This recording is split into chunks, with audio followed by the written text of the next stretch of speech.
Hi everybody. We were discussing about talent. We were discussing about what makes people achieve something in their life. Do you know the foundation? The foundation behind every achievement is talent. Talent is the treasure that you have already. Let me ask you a hypothetical question. Supposing there is groundwater. There is water, copious water, 100 feet below the surface.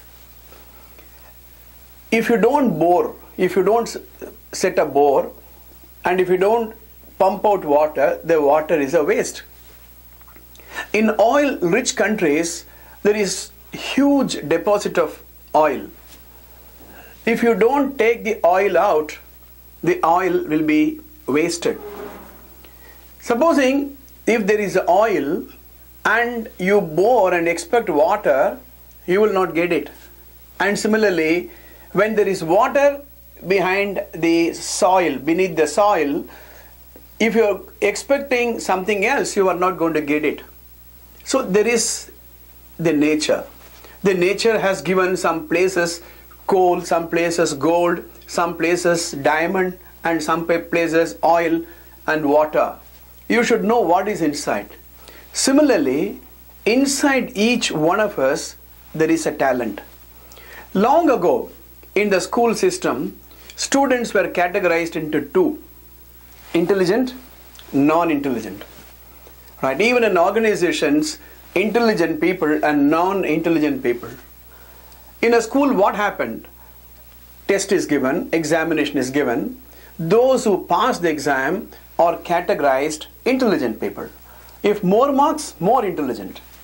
Those who fail, non-intelligent. This is how categorization was made. But then there was a person called Howard Gardner. He came to the breakthrough discovery that intelligence is not just two-dimensional. Intelligence is multi-dimensional, right? And he came out with a breakthrough discovery or a research that there are 8 different types of intelligence. He said there are people who are linguistic intelligence. Linguistic intelligence is an intelligence with reference to language, with reference to literature. And if you are having that intelligence, you will do very well as a writer, as a poet, things like that, right? Then you have the logical intelligence, and these people are good in thinking in a logical sequence. In a computer programming, that is exactly what is required. So if you have this type of intelligence, you will do well as a programmer, as a software specialist. Then you have the spatial intelligence. Now some people have the capacity to visualize in a 3-dimensional way. For example, they talk about the front elevation, the side elevation. Guess where it is required? Of course, architects. So if you are having this spatial intelligence, you can do very well as an architect. Then we have the bodily intelligence. And bodily intelligence people use their physical structure. Like, guess? Yes, sportsmen, right? Swimmers, right? Athletes. They use their body to win their gold medals in Olympic. Then the 5th type of intelligence, musical intelligence. Some people are very, very sensitive to sound. They know the timbre, they know the pitch. And these people will prove to be excellent musicians, right? Music composers. Then the 6th type of intelligence is interpersonal intelligence. You know, when people talk to each other, these people know how they are responding and how are they developing in terms of rapport, right? And these people will become social workers. They will become teachers. They will become counselors, mentors, guides. The 7th type of intelligence is intrapersonal, right? Do we understand ourselves? Do we know who we are? Do we know the interpretation of what we are born, what we are doing, right? And such intelligence will take you or will make you as good philosophers. And the last but not the least, naturalistic intelligence, right? They take interest in the nature.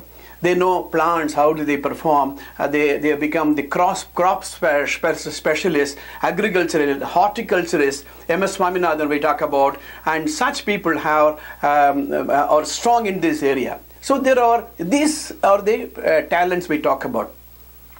And you should explore your talent. In an organization, whenever there is a failure, I've come across that he doesn't have the talent required, the critical talent required. My memory goes back to one of my visits to Thailand. I was in Bangkok.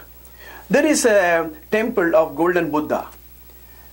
This Buddha is about 10 feet high, and it is made of solid gold. It is not gold plated, solid gold. And they say the weight of the Buddha is about 5.5 tons. And they say in the current price of gold, it's about 25 million US dollars.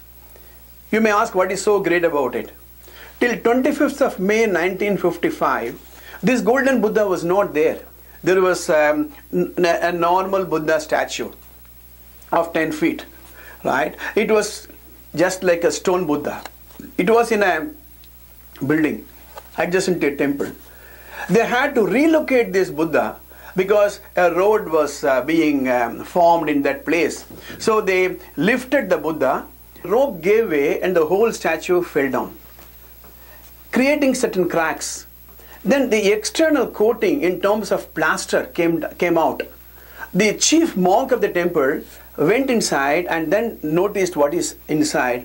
To his surprise, he saw something glittering inside. He started peeling. The external coating came out, and he saw a literally solid golden Buddha inside. The history of the Buddha then became a subject matter of discussion, and then they researched.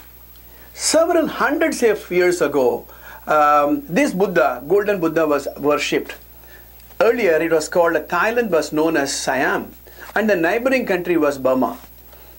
And the Siamese were anticipating a Burmese aggression, and so they were afraid that this Buddha idol will be looted.